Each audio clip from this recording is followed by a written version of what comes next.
साथियों नमस्कार। आइए साहित्य सागर यूट्यूब चैनल पर आपका स्वागत है। साथियों, पिछली वीडियो में हमने आपको बताया कारक। लगातार कई दिनों से व्याकरण डाल रहे हैं, इसमें वाच्य, प्रत्यय, संज्ञा, सर्वनाम, कारक, ये चीजें बताई। और आपने देखा भी होगा।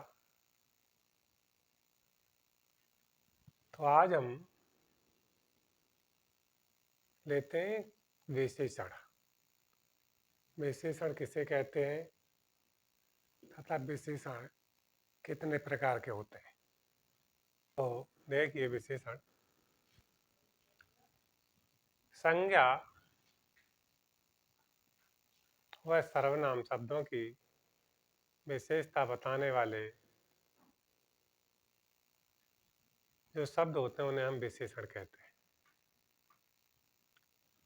संज्ञा तथा सर्वनाम आदि की जो विशेषता बताते हैं उनको हम विशेषण कहते हैं।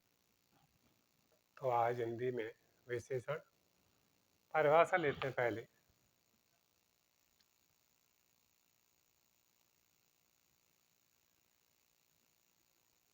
परिभाषा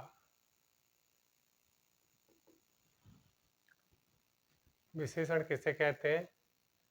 संज्ञा अथवा सर्वनाम की विशेषता बताने वाले शब्दों को हम विशेषण कहते हैं। संज्ञा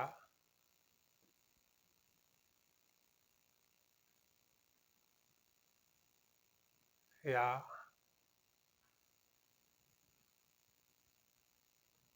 सर्वनाम की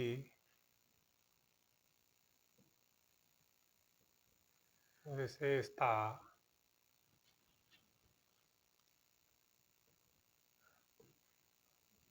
बताने वाले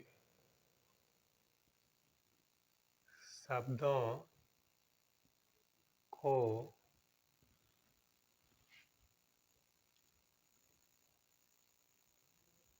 विशेषण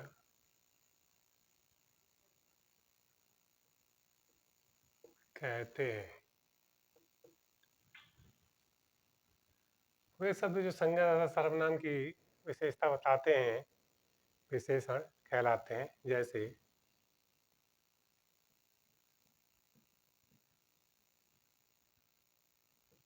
चालाक,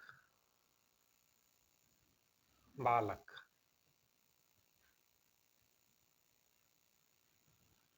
यहाँ पर बालक की विशेषता बताई जा रही है कि ये चालाक है, तो ये विशेषण हुआ चालाक, बालक, काला घोड़ा।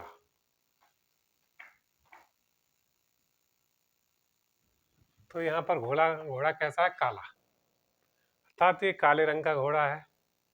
तो घोड़े की विशेषता बताई गई है काले रंग के हिसाब से कि घोड़े का जो रंग है वो काला है, इसलिए काले रंग की विशेषता बता रहा है इसकी, घोड़े की। यहाँ बालक चालाक है, तो बालक कैसा है? चालाक। तो यहाँ विशेषता बताएगी चालाक से। तो ये हुई इसकी परिभाषा विशेषण की। अब ये जो विशेषण है इनको हम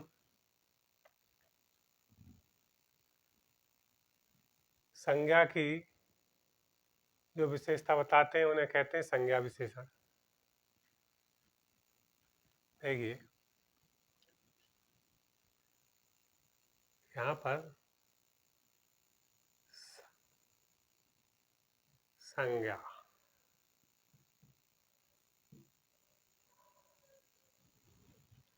और सर्वनाम इन्हें विकारी शब्दों में भी लेते हैं, इनको हम विकारी शब्द बोलते हैं। संज्ञा विकारी शब्द है, सर्वनाम भी विकारी शब्द है। संज्ञा, सर्वनाम और विशेषण, ये भी हमारा विकारी शब्द है। क्रिया,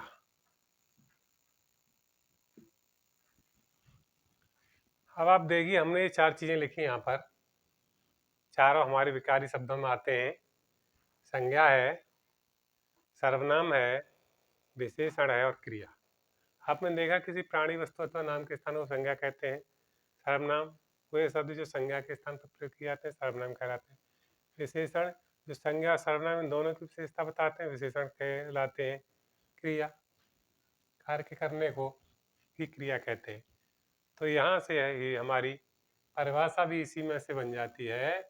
ये जो दो है शब्द, यहाँ से हम अपनी परिभाषा बना लेते हैं कि संज्ञा तथा सर्वनाम की जो विशेषता बतलाते हैं, बताने वाले शब्दों को हम विशेषण कहते हैं। संज्ञा या सर्वनाम की विशेषता बताने वाले शब्दों को क्या कहते हैं? विशेषण कहते हैं।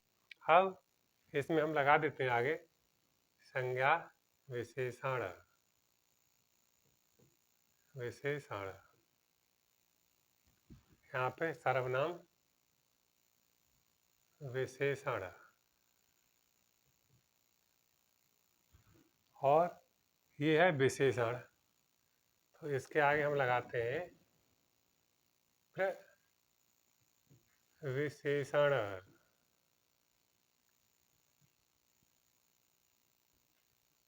विशेषण और ये होते हैं क्रिया विशेषण। क्रिया विशेषण। तो अब आपको ये पता चली कि संज्ञा विशेषण, सर्वनाम विशेषण, विशेषण के लिए हम कहते हैं प्रविशेषण और क्रिया विशेषण। तो यहाँ से ही हमारी परिभाषा निकल के आ जाती है।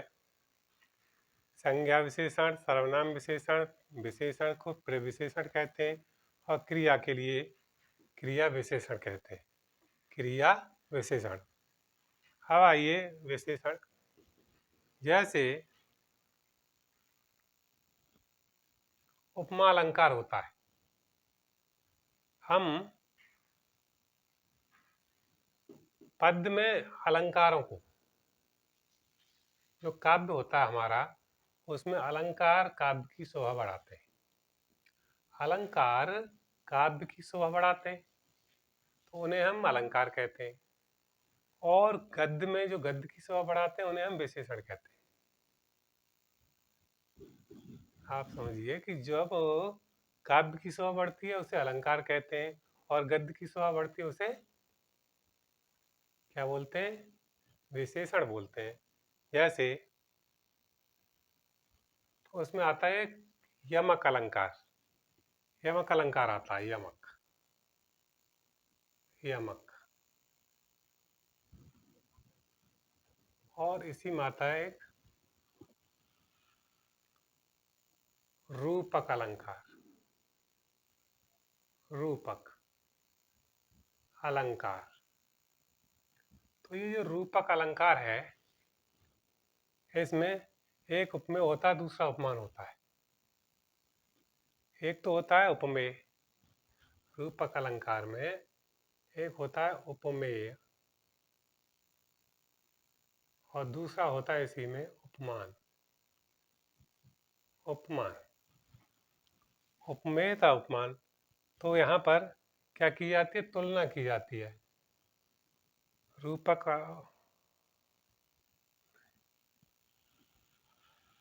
उपमा, ये रूपक नहीं, उपमा अलंकार, सॉरी,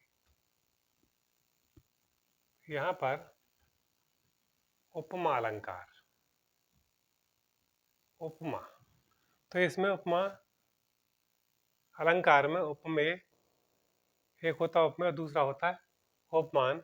जैसे मुख मयंक सम, जैसे इसमें उपमा में उपमेय है और उपमान है। तो मुख मयंक सम। तो मुख की तुलना किससे की गई है? मयंक, चंद्रमा से। मुख की जो तुलना है वो चंद्रमा से की गई है। मुख मयंक सम, अर्थात जो मुख है वो चंद्रमा के समान सुंदर है। ऐसे ही इसमें यहाँ पर बालक कैसा है? चालाक है, इसकी विशेषता बताई गई है। घोड़ा कैसा है? काला है। तो इसमें भी होता है, विशेषण में भी एक होता है विशेषण और दूसरा होता है विशेष। दूसरा विशेष होता है विशेष और विशेषण। तो ये आपको पता चला, संज्ञा, सर्वनाम, विशेषण, क्रिया। संज्ञा को संज्ञा विशेषण कहते हैं, इसको सर्वनाम विशेषण कहते हैं, इसे विशेषण को प्रविशेषण कहते हैं, और क्रिया विशेषण। उपमा अलंकार में जैसे उपमेय और उपमान होता है वैसे ही इसमें होता है। ये काव्य में प्रयोग होता है उपमा अलंकार, इसकी सुंदरता को बढ़ाता है, काव्य की शोभा को बढ़ाता है, और विशेषण गद्य की शोभा को बढ़ाते हैं। तो इसके बाद आप देखिए यहाँ पर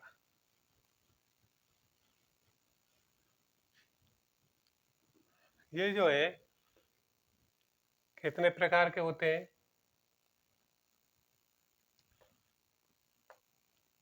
विशेषण मुख्य रूप से 5 प्रकार के होते हैं।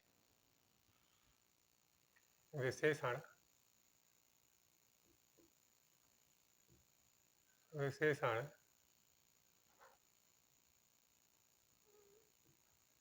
के भेद।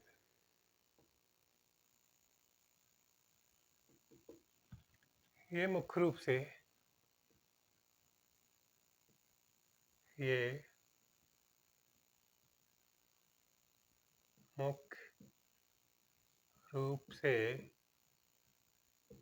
दो मुख्य रूप से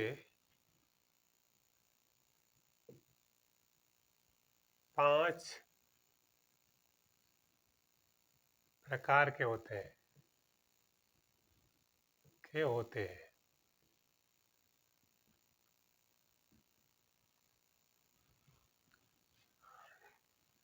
नंबर 1 होता है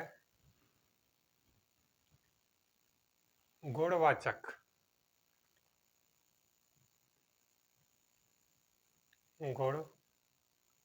गुणवाचक विशेषण।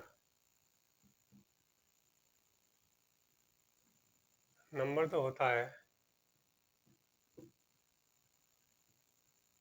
संख्या वाचक विशेषण। नंबर 3 होता है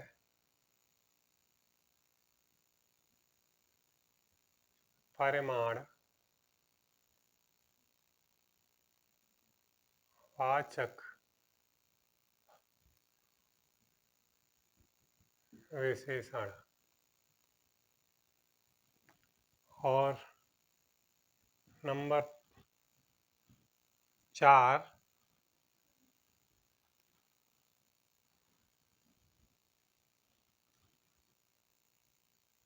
ये गुणवाचक विशेषण, संख्यावाचक विशेषण, परिमाणवाचक विशेषण, और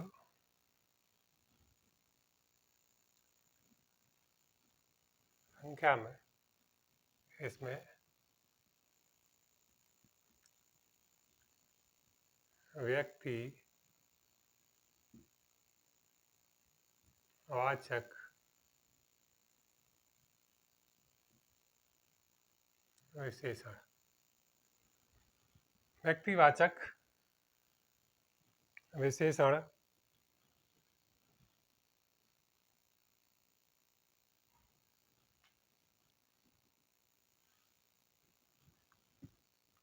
और एक होता है हमारा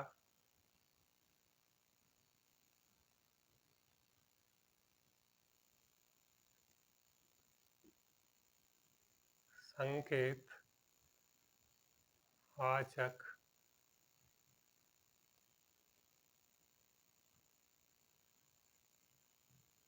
विशेषण। या इसे समानवाचक विशेषण भी कहते हैं।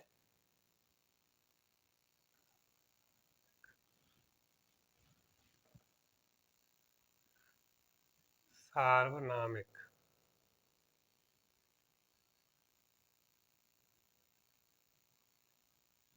विशेषण।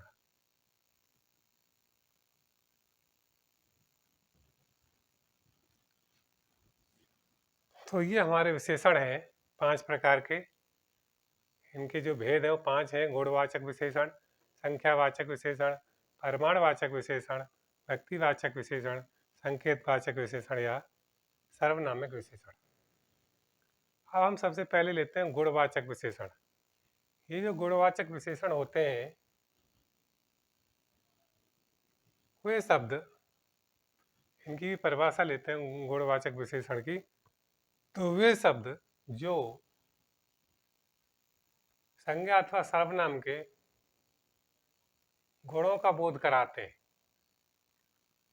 वे शब्द जो संज्ञा अथवा सर्वनाम के गुणों का बोध कराते हैं वे गुणवाचक विशेषण कहलाते हैं। ये है गुणवाचक। तो गुणवाचक की परिभाषा यहाँ हम लिखते हैं।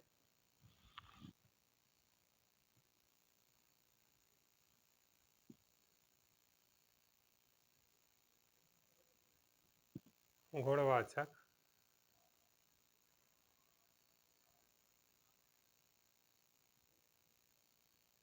गुणवाचक विशेषण।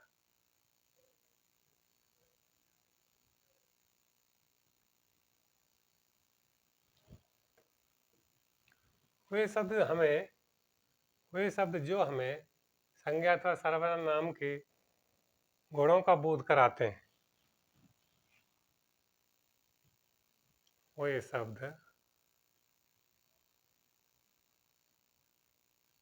जो संज्ञा अथवा सर्वनाम के गुणों का बोध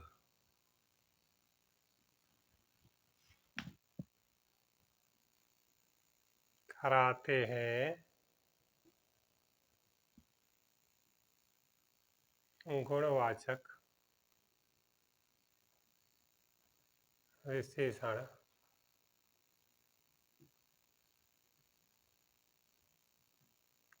कहलाते हैं। जैसे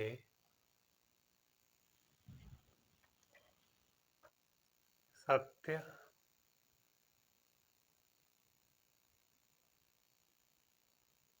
ईमानदार,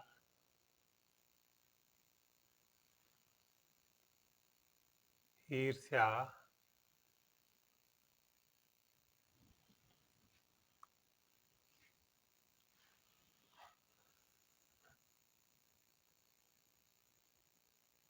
रंग,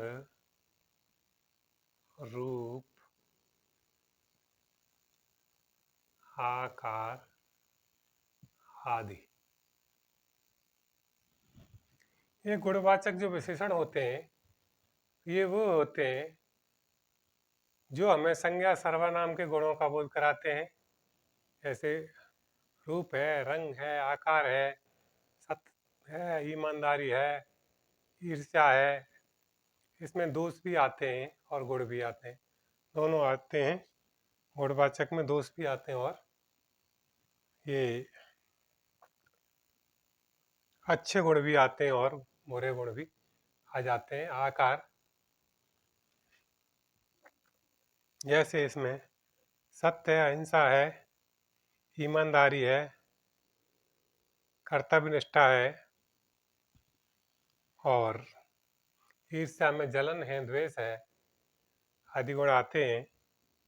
रंग में काला है, नीला है, पीला है, बैंगनी है, बसंती है, हरा है, गुलाबी है। तो ये रंग है। और रूप काला है, गोरा है। आकार चपटा है, लंबा है, छोटा है, त्रिभुजाकार है, चतुर्भुजकार है, वर्ग है आदि आकार होते हैं, अर्थात उनके गुणों के बारे में बताते हैं, वे गुणवाचक विशेषण कहलाते हैं। आपको समझ में आ गया है कि ये गुणवाचक विशेषण क्या होते हैं? अर्थात जो हमारे गुण, रूप, रंग, रस, गंध आदि गुणों के विषय में बताते हैं, तो उनको हम गुणवाचक विशेषण कहते हैं। और परिभाषा आपको पता हुई। अब हम यहाँ पर संख्यावाचक विशेषण अब लेते हैं, इनको मिटाते हैं सभी को।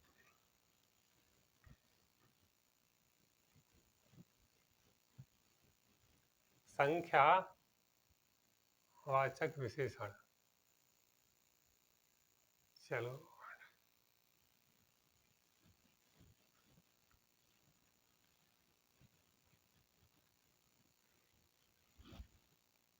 तो संख्या नंबर 2,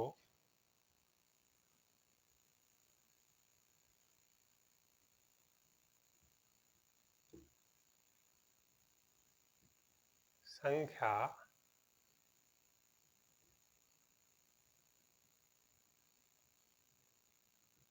वाचक विशेषण।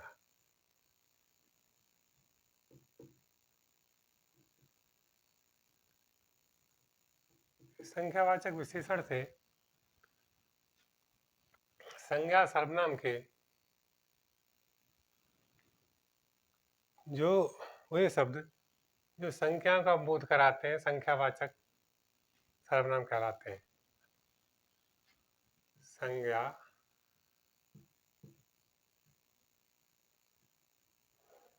अथवा सर्वनाम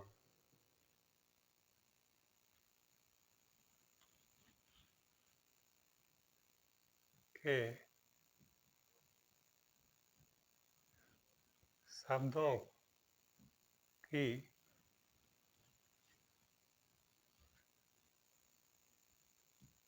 की संख्या का बोध कराने वाले शब्दों को संख्यावाचक विशेषण कहते हैं। संख्यावाचक विशेषण कहते हैं।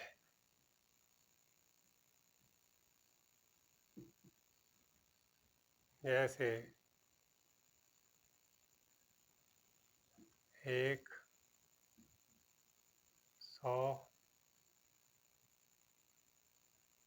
1000 आदि। ये संख्यावाचक विशेषण जो होते हैं, ये दो प्रकार के होते हैं। एक होता है निश्चित और दूसरा होता है अनिश्चित। एक होते हैं निश्चित संख्यावाचक, निश्चित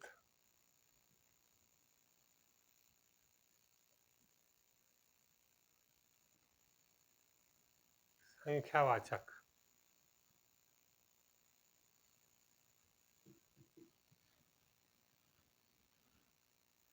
संज्ञा अथवा सर्वनाम के वे शब्द जो निश्चित संख्या का बोध कराते हैं, जो निश्चित संख्या का बोध कराते हैं, जो निश्चित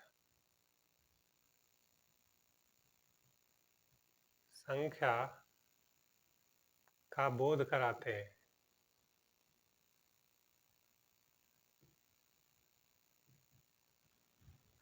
निश्चित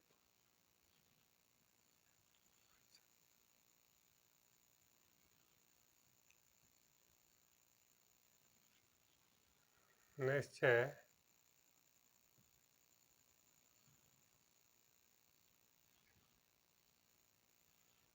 निश्चय संख्यावाचक विशेषण कहलाते हैं।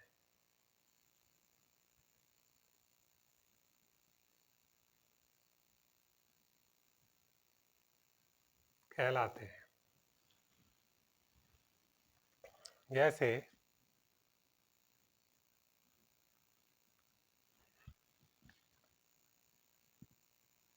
जैसे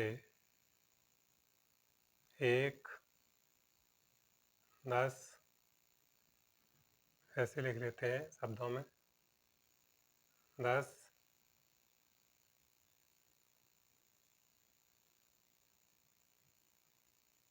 1000,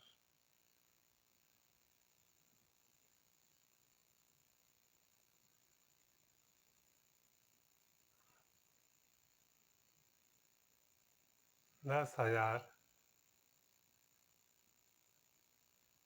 आदि। और अनिश्चयवाचक दूसरे होते हैं अनिश्चयवाचक।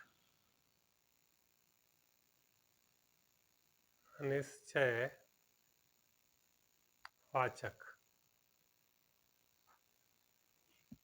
विशेषण।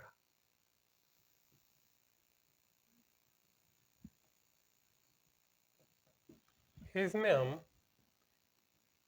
उन संख्याओं का बोध करते हैं जिनकी संख्या निश्चित नहीं होती,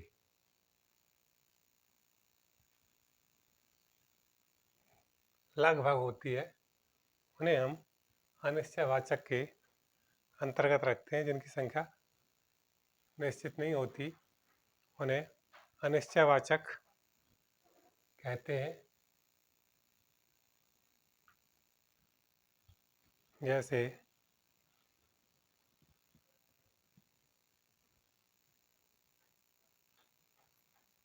कुछ बच्चे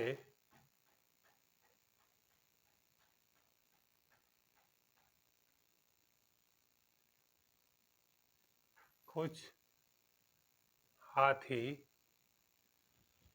आदि।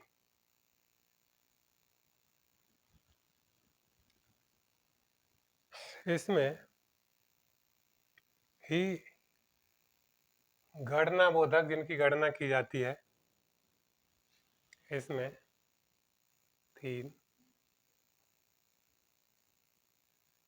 गणना बोधक विशेषण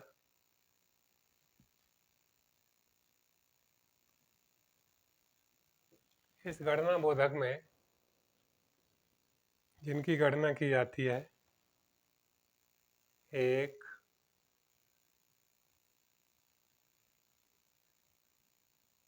2,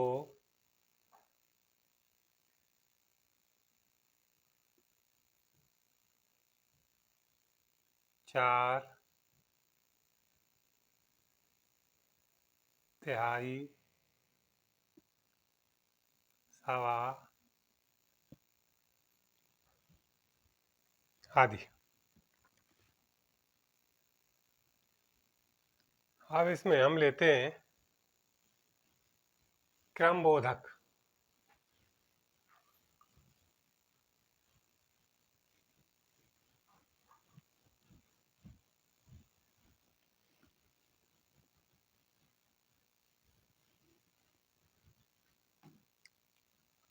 अगला है इसमें लगभग 5 नंबर होगा। क्रम बोधक विशेषण।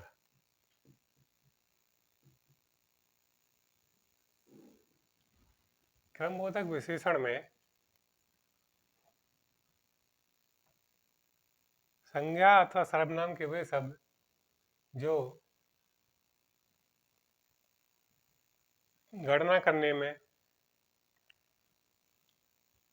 क्रम दिखाते हैं अर्थात क्रम बनाए रहते हैं, उन्हें हम क्रम बोधक कहते हैं। जैसे आता है इसमें 1, 2, 3, 4, 5। ये रहे हमारे क्रम बोधक। और फिर इसी में आवृत्तिबोधक, आवृत्ति बोधक विशेषण।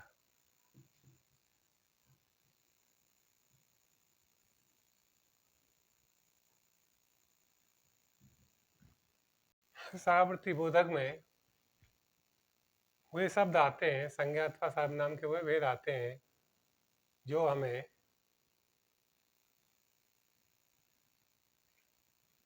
दो, चार या छह उनका बोध कराते हैं। आवृत्ति बोधक में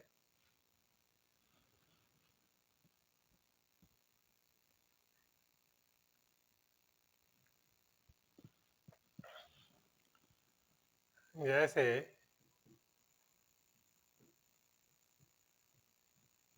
तेगुना, चौगुना,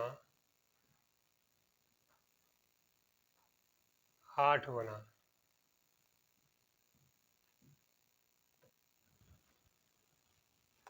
आवृत्ति बोधक के बाद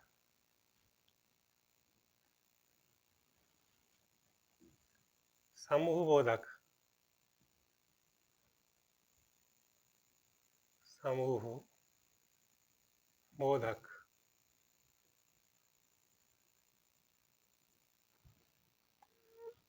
संज्ञा अथवा सर्वनाम के वे भेद जो समूह का बोध कराते हैं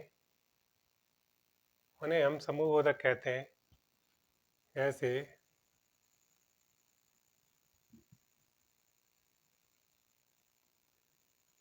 वे शब्द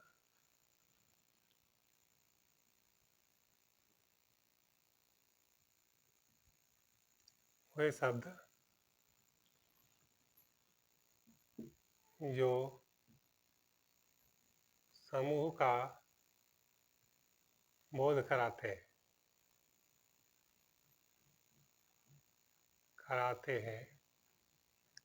समूह बोधक कहलाते हैं। समूह बोधक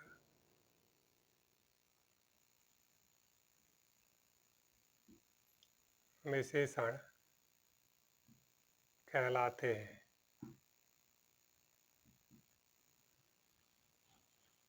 जैसे दो, चार, आठ आदि।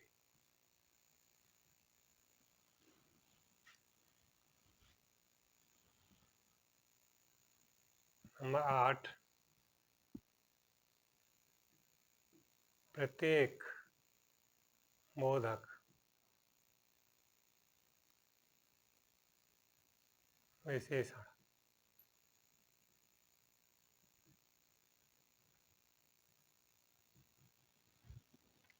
संज्ञा अथवा सर्वनाम के वे शब्द जो हमें प्रत्येक का अलग अलग, हर एक, प्रत्येक, हर एक, प्रत्येक,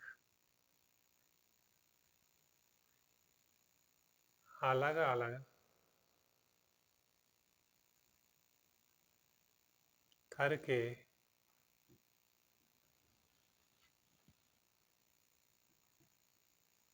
बोध कराते हैं,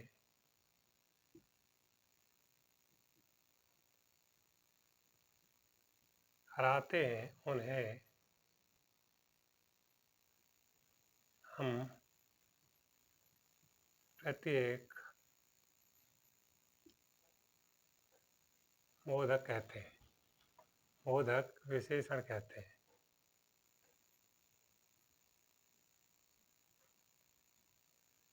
कहते हैं जैसे लिख दिया हमने, हर एक, प्रत्येक या अलग अलग। दोबारा फिर से लिख सकते हैं, हर एक, प्रत्येक आदि। इस तरह से हमारे दो विशेषण आज पूरे हुए। नंबर 1 गुणवाचक विशेषण, और नंबर 2 संख्यावाचक विशेषण। और इससे आगे के जो विशेषण हैं बाकी, उनको हम अगली वीडियो में आपके सामने प्रस्तुत करेंगे और आप इन्हें अच्छी प्रकार पढ़ें। हमें विश्वास है कि आपकी ये समझ में आएंगे। और प्रत्येक परीक्षा में, किसी भी प्रकार की परीक्षा हो, विशेषणों को अवश्य पूछा जाता है।